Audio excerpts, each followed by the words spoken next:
সুপ্রিয় দর্শক, আসসালামু আলাইকুম। লাউ খেতে একটা তরমুজ গাছ লাগাইছিলাম। তরমুজটা অনেকদিন ধরে দেখে রাখছি। এখন আজকে যাবো তরমুজটা কাটতে, খেতে কাটবো, আসেন আপনারা।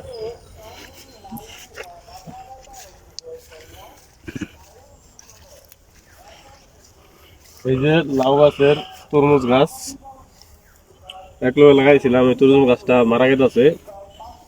এখন গাছটা মারা গেছে, গাছটা কাইটে ফেলামু। একটা তরমুজ হইছে, দেখা যাক।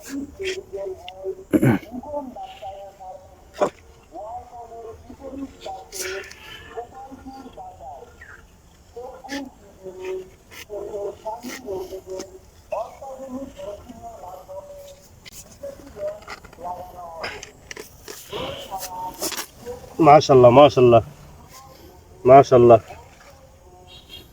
নিজের ক্ষেতের তরমুজ।